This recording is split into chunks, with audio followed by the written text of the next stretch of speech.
आघात. लेखिका प्रिया उंबरकर. वाचक स्वर सिद्धी गायकर.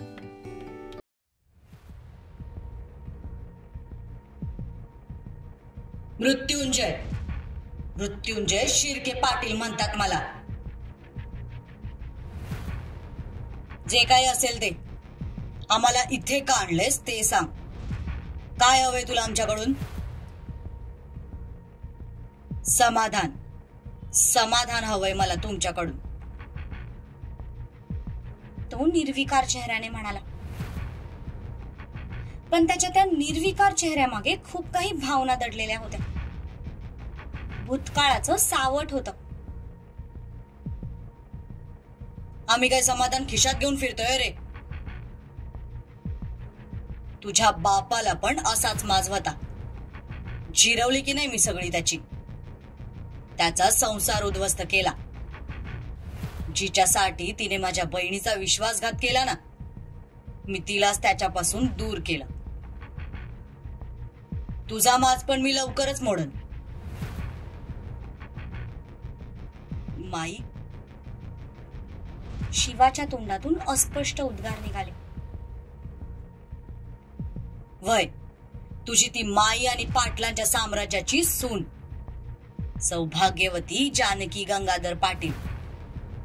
माझ्यामुळे दूर झाले होते ते दोघं, आणि माझ्यामुळेच आई विना वाढलाय तू. मृत्युंजयच्या या बोलण्यावर शिवाने दोन्ही साखळदंड खूप जोरात हातात आवळले. अरे हळू बाबा, साधी धोरीन हाय ती, साखळदंड हाय ती. तसं तुम्ही पाटील पुत्र वाघ आहात, माहिती आहे मला. पण वाघ एकदा काही पिंजऱ्यात अडकला ना की तो कायमचा अडकतो, परत कधी बी जंगलात न जाण्यासाठी. मृत्युंजय शिर्के पाटील वाघ पिंजऱ्यात असला ना तरी तो वाघच असतो, हे विसरू नकोस. हिम्मत असेल ना तर एकदा मोकळं करून दाखव, नाही तुला फाडून खाल्लं ना तर शिवराज पाटील नाव लावणार नाही. अरे एवढी काय घाई हाय? जरा दमानं घे की. अजून तुझा तो मोठा भाऊ यायचा बाकी हाय की. एकदा का तुम्ही तिघं एकत्र आले ना की मग मी खेळायला सुरुवात करणार.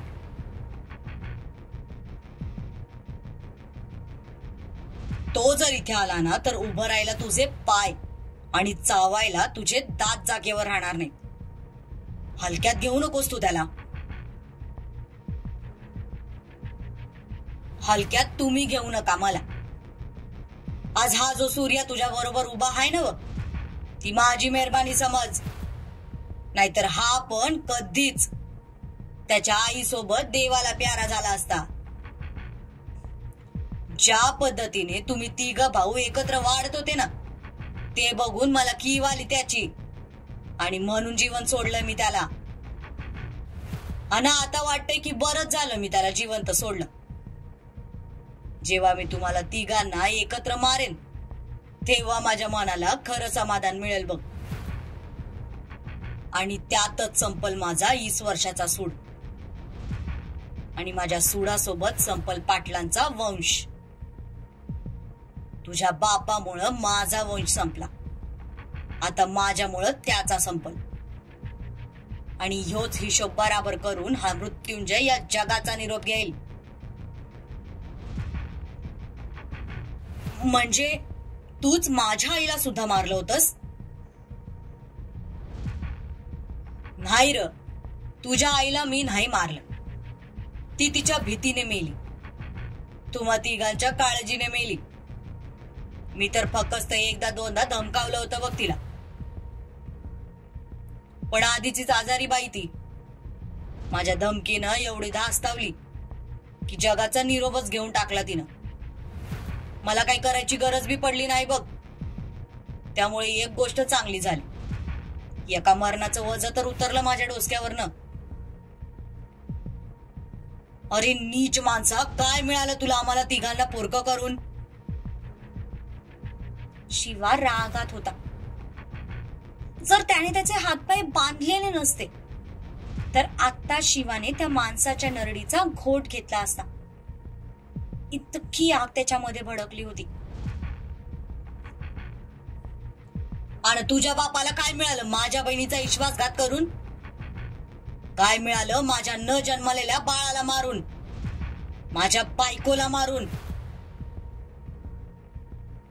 अप्पा असं कधीही करणार नाहीत. खोटं बोलतोयस तू, नाहीतर काहीतरी गैरसमज झालाय तुझा. गैरसमज. तुझा तो आज्या जिवंत नाही, नाहीतर त्याने तुमचे हे गैरसमज दूर केले असते. माझ्या बाळनं आणि तुझ्या त्या आज्यानं पाळण्यातच लग्न ठरवली होती त्या दोघांची. म्हणून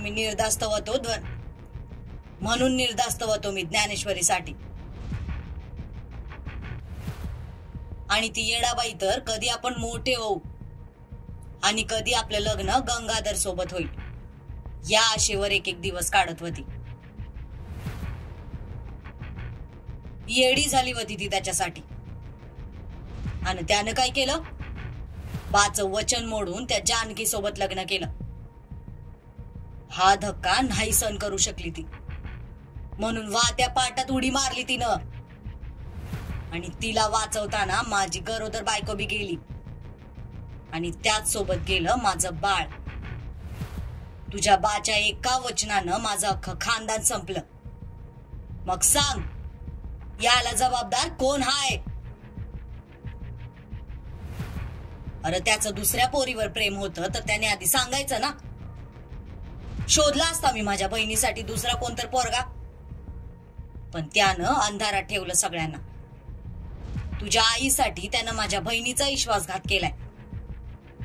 त्याचीच शिक्षा दिली मी त्याला.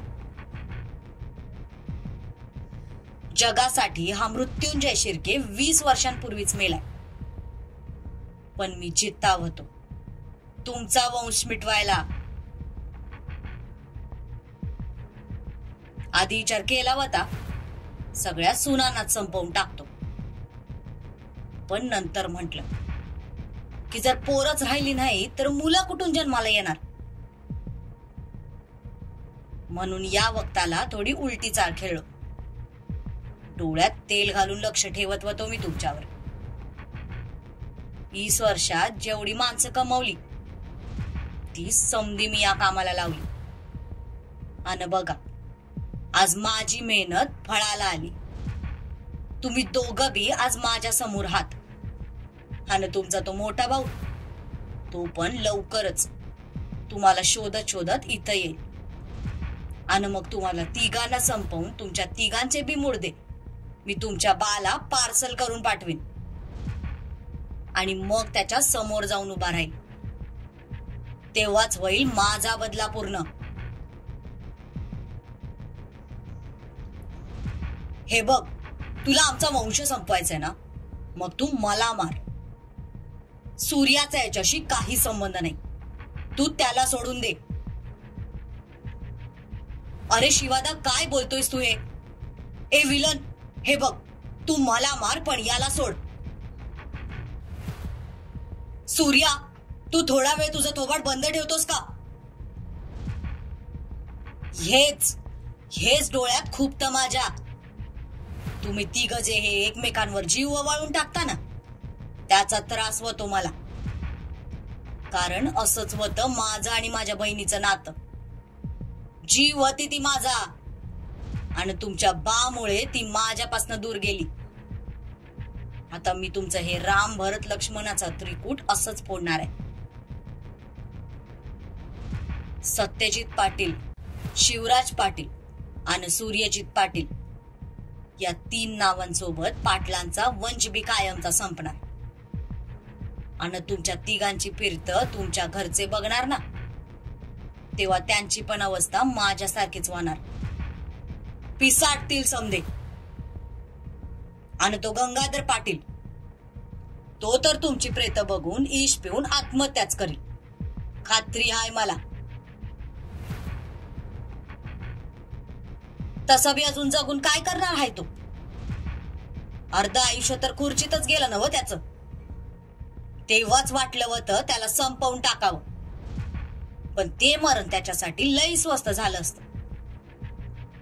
त्याला सुद्धा हे माहित नाही की त्याच्या बायकोचा अपघात मी घडवून आणला होता. सगळं सांगणार मी त्याला, सगळं अगदी पहिल्यापासून त्याच्या पापांचा पाडा वाचणार आहे म्या. हा माणूस सायको आहे, शिवा मनातच म्हणाला. कारण ज्या पद्धतीने तो बोलत होता, त्याचे हावभाव, त्याच्या बोलण्याची पद्धत, एखाद्या सायको किलर सारखा तो वाटत होता.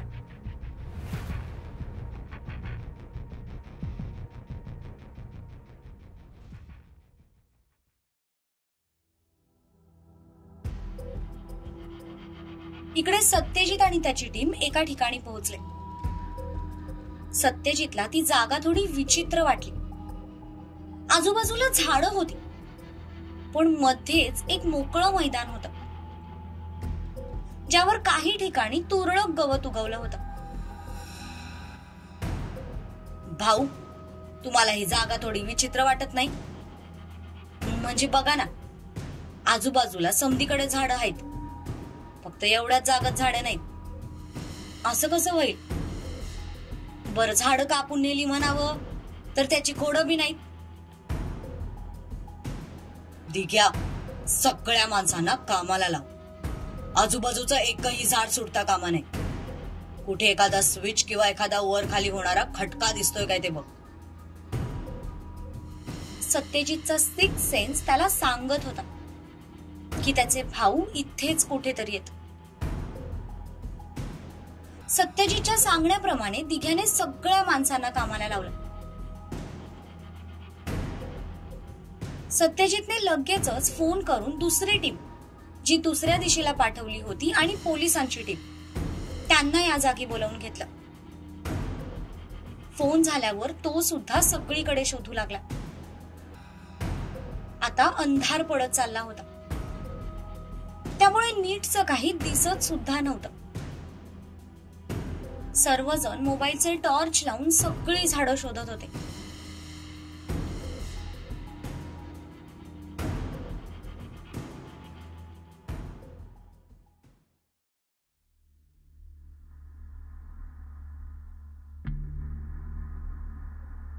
हे सत्यजित याच ठिकाणी का थांबलेत? दुर्वा समोरच्या स्क्रीनकडे बघत म्हणाली. ते लोक सत्यजितला ट्रॅक करत त्याच दिशेला जात होते. आय थिंक सत्यजित सरांना तिथे काहीतरी क्लू मिळाला असावा. तारा, अगं एकतर आता अंधार पडलाय, त्या दोघांना शोधणं अजून अवघड होणार आहे ग. अजय गाडी चालवत होता. तितक्यात त्याने फोन रिसीव्ह केला. बोलणं झाल्यावर ठेवून दिला. सत्यजितने पोलिसांना फोन करून एका जागेवर बोलवलं. मला वाटतं त्याला नक्कीच काहीतरी सापडलं असावं, अजय म्हणाला. पण तितक्यात त्याला समोर एक गाडी आडवी येताना दिसली. तसं त्याने करकचून गाडीचा ब्रेक दाबला. ब्रेक दाबताच ताराच्या हातातला मोबाईल खाली पडला. What the hell? Tara, Ajay समोर बघून म्हणाला. तर त्या गाडीतून 10 ते 12 माणसं खाली उतरली होती. शेवटी ज्याची भीती होती तेच झालंय. डोंट वरी ब्रदर, आपण यांना पुरून उरू. ताई, तुम्ही गाडीतच थांबा, अजिबात बाहेर यायचं नाही, तारा म्हणाली आणि लगेचच गाडीच्या खाली उतरली. अजय सुद्धा खाली उतरला. काय रे, असं रस्त्यात गाड्या आडव्या घालायला तुमच्या बापाचा रोड वाटला का तुम्हाला? कोणाच्या बापाचा रोड आहे ते सांगतोच आता तुला, असं म्हणत ती माणसं त्याच्या अंगावर धावून गेली. तितक्यात अजयने गन बाहेर काढली आणि पळत येणाऱ्या त्या माणसांवर गोळ्या चालवायला सुरुवात केल्या. तशी काही माणसं खाली पडली, पण बाकीचे मात्र तारापर्यंत पोहोचले होते. त्यांनी तिला पकडायला हात पुढे केले तशी तारा बाजूला झाली आणि तिने पाठीमागून जोराचा दणका दिला तशी ती माणसं पुढे तोंडावर जाऊन आपटली. बाकीच्या दोघांनी अजयच्या अंगावर झपटा मारला. त्या झटापटीत अजयच्या हातातली बंदूक बाजूला जाऊन पडली. अजय पण सगळ्यांना पुरून उरत होता. एकीकडून तारा त्यांना बुकलून काढत होती तर दुसरीकडून अजय. दुर्वा घाबरून कधी इकडे तर कधी तिकडे बघत होती. मारामारी हा तिचा प्रांतच नव्हता. तिने काही त्याचं ट्रेनिंग सुद्धा घेतलं नव्हतं. ती एका बाजूला बघत होती तेवढ्यात दुसऱ्या बाजूने खिडकीची काच फोडली गेली आणि आतून दरवाजा उघडला गेला. त्याच सोबत तिच्या हाताला पकडून त्या माणसाने तिला बाहेर ओढलं. सोड मला, सोड. पण त्याच्या हाताची पकड खूप मजबूत होती. तो तिला ओढतच बाजूला उभ्या असणाऱ्या गाडीच्या दिशेने घेऊन जात होता. तितक्यात तिने खाली झुकून तिच्या हाताचा करकचून चावा घेतला, इतका की त्याच्या हातावर तिच्या दाताचे व्रण उमटले. तिने चावा घेताच त्याने कळवळत तिला सोडून दिलं आणि ह्याचाच फायदा घेऊन तिने बाजूची एक काठी उचलली आणि त्याला झोडपायला सुरुवात केली. शेवटचा प्रहार तिने त्याच्या डोक्यात केला. तसं बेशुद्ध होऊन तो खाली पडला. बेशुद्ध होताच ती तिथेच थांबली. तिचा तिच्या डोळ्यांवर विश्वासच बसत नव्हता की तिने कोणाला तरी एवढं मारले. पण म्हणतात ना, आलेला प्रसंग माणसाला सगळं काही शिकवतो. तसंच झालं होतं. ती काठी खाली टाकून तिने मागे पाहिलं तर अजय आणि तारा सुद्धा बाकीच्यांवर भारी पडले होते.